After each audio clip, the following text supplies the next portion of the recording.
Hello, this is Lost Adventure, and today we're going over DDA4, The Dymrak Dread. Written in 1991 by John Nephew, who also did The Jade Hare. This adventure is designed for 4 to 7 characters at levels 1 through 3. This adventure is a simple 13-room dungeon that can pretty much be dropped in any campaign setting you have. As long as you have goblins and undead inside of it, and giant spiders, this module fits. This is a one-shot that you can just throw in there as like a side adventure. The storyline consists of a Lord Forester, which I'm going to go ahead and guess is sort of like a forest warden, puts out a bounty of 1,000 gold pieces to whoever brings the head of a goblin-like leader that is harassing nearby villages. I should note here that this was originally supposed to be a sequel to DDA4, The Eye of Traldar. And we're pretty sure this is the last module they designed for the basic line before they went to the entire Thunder Rift series. So anyways, they do put a paragraph in the module how to connect it to the Eye of Traldar. It pretty much says to the effect that once the player characters return to Loln from the previous adventure, they'll be greeted as heroes, and then one of the previous characters they ran into will advise them they may be hunted, but they know a friend who may have a quest for them that's worth a lot of gold in the Dymrak forest. From what we're able to find out, this was not the original plan for Dymrak Dread. There was an entirely different storyline, but it was changed into an even more beginner adventure because of the direction that TSR was going at the time. So the player characters, they're going to be actually led to the last village that the goblins attacked, and they'll find that the goblins have not been covering up their tracks as they leave each place that they pillage. And as they follow these tracks, it will lead them into a marsh deep in the Dymrak forest where the goblin lair is at. And that's it for the storyline. There's no other part of the storyline that leads up to it. The players just, they end up finding the goblin lair by following the tracks they left behind. Like we said earlier, this is pretty much just your standard goblin den that you can just throw in anywhere. However, this one has a twist. And we'll go over that twist when we go through all the rooms coming up. Now, as the players begin their assault on this goblin's den, they will notice that every single room and every single pathway has a layer of water on the bottom of it since they're stuck in a marsh. This is supposed to affect the players by forcing them to decide if they want to fight with the light of a torch but without a shield, or if they're going to drop the torch and have it go out in their feet. It's not really well thought out, but it's there. It describes it. So the first room is actually going to be a lizardman lair. There's only 2 lizardmen in here, and they will fight to the death thinking the goblins are going to come assist them. And the goblins do not. They get backstabbed by the goblins. Surprise, surprise. 2 is merely the location of a goblin sentry. This goblin can't be surprised by the players, especially if they fight the lizardmen, because supposedly this one's actually on alert. Number 3 is the goblin's bunk room, and this is probably going to be the most dangerous part of at least this level. There is 5 goblins in this room. Not a big deal, usually. Your player characters should be able to deal with just 5 regular goblins. However, as the battle continues on, other higher level goblins will enter this room to join the combat, including the shaman, which comes from room number 4, and the lieutenant of the entire camp that comes from room number 5. Room number 4 is the Wilkans Room. I'm guessing the Wilkan is like a goblin shaman. This goblin shaman fights as like a level 2 magic user, and he has the spells Magic Missiles and Sleep. His name is Vilgrick, and if the battle starts turning against him, he will attempt to surrender to the player characters by offering them all the scrolls he has in his possession, all of his treasure, and he'll even tell the players, hey, so that alchemy table you see inside my room, don't drink any of that stuff, it's bad for you. And he's not lying. It's an entire table full of poison that he's been trying to build. Room number 5 is the Goblin Chief's room. The Goblin Chief is named Kosovic, and his nickname is the Dymrak Dread. This room is not only occupied by him, but also his lieutenant, if he didn't join the battle in room 3. The lieutenant fights as a 2-hit die goblin with 7 hit points, and the Goblin Chief himself, wearing +1 chainmail and wielding a battle axe with both hands, fights as a 3-hit die monster with 15 hit points and an AC of 4. And that's pretty much it for the goblins. There are no more goblins in this cave. However, we are not done yet. Room 6 is just a storage room. Now, the player characters, when they search the boxes here, they'll find an assortment of treasure. However, one of these boxes is actually full of 12 giant centipedes. While not horribly dangerous creatures themselves, giant centipedes, if the player characters fail their poison save after they get hit by one of them, the player character will be ill for 10 days. I don't know if I'd make this effect immediate. It seemed kind of weird the giant centipede would bite somebody and all of a sudden you're just completely out of it. I'd probably make it an effect that happens after the game, or at least after the first long rest.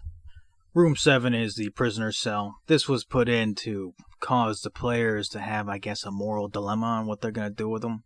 John has an entire, 4 or 5 paragraphs about how the players are supposed to react to this and how to give bonus XP to the players if they correctly roleplay their alignment. That's really not our thing. We could care less. Unless you're playing as a cleric for a certain god of a certain alignment, in which case if you go against that, then you'll be punished. But this isn't that. I mean, you all can decide what you want to do with this. However, this doesn't seem like a really big thing. I don't know why there's 5 paragraphs on this and only 1 for the fight with the boss goblin. Now this is where we get to the little twist that John Nephew has put in this module. Room 8. Room 8 is an entire passageway that's full of webs. The goblins haven't gone past it. They've left it completely alone. Room 8 is also a letdown, in my opinion, because so you have this passageway full of web, and the players have to get through it, right? But John doesn't put any sort of effect of how the players get through the web, so that's going to be up to you all as the DM to decide how to make this difficult or how to make them get stuck.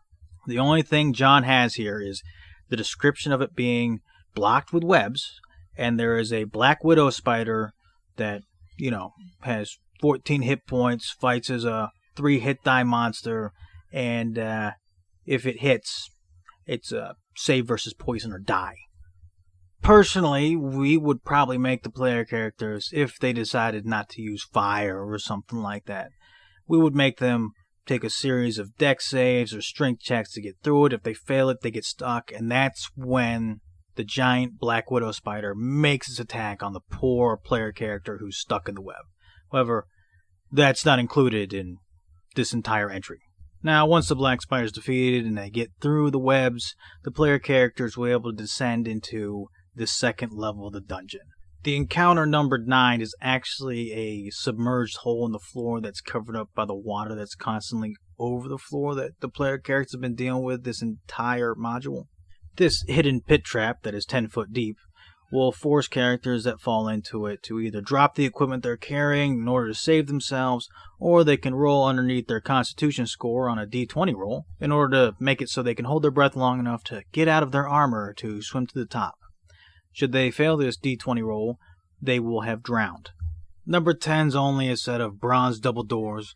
The only thing of interest is there's a mold-covered human skeleton leaning up against them. There is a small entry here informing the DM that the skeleton is actually the remains of an explorer who fell prey to the trap that was part of the door. Apparently, originally the door was trapped with a paralyzation spell that this explorer set off, and then she slowly died of thirst as she sat there paralyzed. Now, this trap does not appear to be active anymore because there's no rules for it in this module, but I definitely think it would be a whole lot more interesting to have a save versus spell effect and have the player character that first touched the door fall prey to the trap, and then watch them try and figure out a way to get past that said trap to get the door open. This door, once opened, which, by the way, not mentioned in the actual entry of number 10, but in the entry of number 11, this door is supposed to be locked with an additional 30% chance because it's supposed to be a really easy lock to open. Personally, I would just keep the paralyzation trap active and just watch them trying to figure out how to get it open. Once they get this door open, it opens up into 11. 11 is this chamber that has 6 dead guards staying at attention around it. These guards won't do anything, they're not even active, until the players open the next set of doors. Then the 6 zombies become active and fight the player characters. This, along with the encounters in number 3, are probably going to be one of the tougher encounters the player characters have to deal with. Unless they have a cleric, in which case this will be easy mode. 12 is merely a long hall that has a set of gargoyles at the end of it. But surprisingly enough, the gargoyles are merely just statues. No trap here. It's just to, set the players on edge. And now we're at the part where things may get difficult for our dear player characters. Number 13, which is going to be the tomb. So, not only did the goblins, set up a den, they also chose to build the den on top of the ancient tomb of a long-forgotten, civilization here. This tomb, number 13, is occupied by a wight. You should probably have your player characters have found maybe a silvered weapon or at least some sort of magical +1 weapon beforehand. Or, if there's a whole lot of magic users, maybe they could pull this off. But I would definitely suggest you disperse some magical weapons or silvered weapons in this module. It doesn't include any. There's no magical weapon. There's some magical armor, but no magical weapons and nothing silvered. Now, after they defeat this wight, there'll be a little bit of treasure they'll be able to find inside this room, but they will also have completed the entire module. This is it. It's just these 13 different encounter areas. It doesn't even really explain how the player characters are supposed to collect their reward. The conclusion paragraph at the end of this module is merely John giving, some advice on what to do if they have to leave the Goblin Den because they're unable to defeat the goblins inside there. I mean, if the player characters have a hard time defeating the goblins, they're not going to survive the zombies and the wight at the end. Alright, let's go to, rating this adventure. For an adventure rating, this is only getting a 2 from me. Now, there have been some adventures that I've reviewed previously that are worse or about the same as this adventure, but those weren't printed actual modules you were supposed to buy for the module itself. They were usually something that you would find inside of a dungeon magazine, or something that TSR was giving away, or the adventure itself was just an inclusion for the product that TSR was actually trying to sell. This module was just itself. It has a map in it, but that map only goes with the adventure. It's specifically designed for the adventure itself, not really something you just throw in something else. For value, I'm also going to give this a 2. You can buy the PDF. I'll put a link down in the description. DM's Guild wants $5 for this PDF. This is probably the equivalent of, I would say, the Jade Hair, which is another John Nephew module. If it was $2.99 or $1.99, this would be worth it. But you want $5 for this thing. It's okay. If you want to, go ahead and buy it. To buy an actual physical copy, people want like $100 for the complete thing. It's not worth $100. Don't do it. You can buy incomplete versions of it. I did find one for $30 on eBay, but it's still not really worth it. For deadliness factor, this thing gets... I'll go ahead and give it a 2 also. There are some encounters that get deadly here, but it's not too bad. I mean, if the player characters aren't prepared for the wight, they can definitely die, but that's up to you all as the DM to change that around. You can just give them some silvered weapons or a magical weapon here or there before they even get there. There's plenty of opportunities to pull it off. Altogether, this is merely a 2 out of 5. It's not that great, especially for what it was originally selling itself as. It's not a good sequel to DDA4. It's an okay introductory adventure, I guess, if you want to do that. But even looking at it from a adventure module viewpoint, this isn't that good. This would be acceptable if it was found inside of a dungeon magazine, as like one of the adventures that's included in the book, but it wasn't. This is a published adventure that TSR was trying to sell. Well, that's about it for this module. I hope this helps somebody out there. I know it wasn't a good review, but that's the reality of what this is. So I hope I see you guys next time, and until then, bye.